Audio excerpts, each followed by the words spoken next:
Pleader നിയമന വിവാദത്തിൽ മുഖ്യമന്ത്രിക്കെതിരെ ഒളിയമ്പുമായി മാത്യു കുഴൽനാടൻ. ജനങ്ങൾ വലിയ പ്രതീക്ഷയോടെ തിരഞ്ഞെടുത്ത സർക്കാരിന് ആ ഉത്തരവാദിത്തം പാലിക്കാൻ ബാധ്യതയുണ്ടെന്ന് മാത്യു കുഴൽനാടൻ പ്രതികരിച്ചു. ജനങ്ങൾ വലിയ പ്രതീക്ഷയോടുകൂടി അധികാരത്തിലേറ്റിയ ഒരു സർക്കാരാണ്. ജനങ്ങളുടെ പ്രതീക്ഷയ്ക്കൊത്ത് ഉയർന്ന് പ്രവർത്തിക്കാനുള്ള ഉത്തരവാദിത്തം എല്ലാവർക്കും ഉണ്ട്.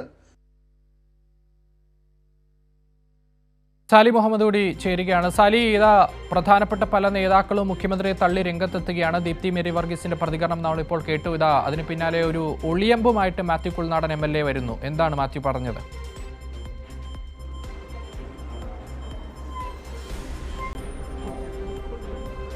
വന്നത് ഒന്ന് Mathew Kuzhalnadan MLA, KPCC general secretary Deepthi Mary Varghese, ഒപ്പം മന്ത്രി അനിൽകുമാർ, മൂന്നുപേരും ഇക്കാര്യത്തിൽ വ്യത്യസ്ത നിലപാട് സ്വീകരിച്ചു എന്നുള്ളതാണ്. മുഖ്യമന്ത്രി VD സതീശൻ എടുത്ത നിലപാടിനെ തള്ളിപ്പറയുകയാണ് യഥാർത്ഥത്തിൽ മാത്യു കുഴൽനാടൻ ചെയ്തത്.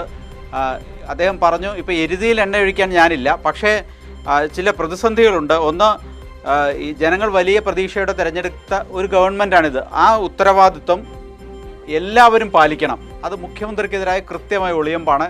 കാരണം രണ്ട് കാരണങ്ങളുണ്ട്. ഒന്ന്, KC വേണുഗോപാൽ ഗ്രൂപ്പുകാരനാണ് കുഴൽനാടൻ, നമുക്കറിയാം.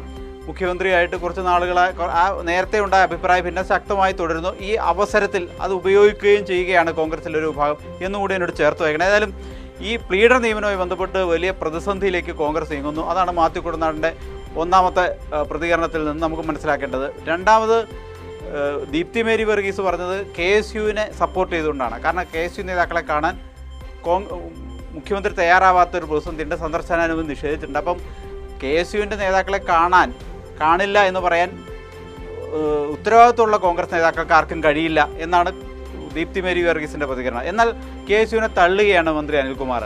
കാരണം ഇത്തിരി കൂടി പക്വതയോടെ പെരുമാറണം, ഉത്തരവാദിത്തം കാണിക്കണം, ഇങ്ങനെയൊന്നും അല്ല എടുത്തിയാടി പ്രതികരണങ്ങൾ നടത്തരുത് തുടങ്ങിയ കാര്യങ്ങളാണ് അനിൽകുമാർ പറയുന്നത്. അപ്പോൾ കോൺഗ്രസിനുള്ളിൽ ഈ പ്രശ്നം ഒരു കലാപത്തിൻ്റെ അന്തരീക്ഷത്തിലേക്ക്, വാക്പോരിൻ്റെ അന്തരീക്ഷത്തിലേക്ക് മാറി എന്നുള്ളതാണ് പ്രതിസന്ധി. വരും ദിവസങ്ങളിൽ ഇത് രൂക്ഷമാവും. ജിൻഡോ ജോണും VR അനൂപും രണ്ട് കോൺഗ്രസിൻ്റെ വക്താക്കളാണ്. അതിശക്തമായ വിമർശനം സമൂഹ മാധ്യമങ്ങളിലൂടെ അല്ലാതെയും രണ്ടുപേരും നടത്തിയിട്ടുണ്ട്. അപ്പം രണ്ട് പക്ഷത്തായി കോൺഗ്രസ് നേതാക്കൾ അണിനിരന്നിരിക്കുന്നു ഈ വിഷയത്തിൽ എന്നുള്ളതാണ്. യഥാർത്ഥത്തിൽ മുഖ്യമന്ത്രി VD സതീശൻ ഈ വിഷയത്തിൽ കോൺഗ്രസിനുള്ളിൽ അങ്ങേയറ്റം ഒറ്റപ്പെട്ട സാഹചര്യമാണുള്ളത്. സതീശനെ പിന്തുണച്ച് ഒറ്റപ്പെട്ട ശബ്ദങ്ങളാണെങ്കിൽ സതീശനെതിരെ കൂട്ടായ ശബ്ദങ്ങൾ ഉയരുന്നു എന്നുള്ളതാണ് ഇപ്പോഴത്തെ സാഹചര്യം.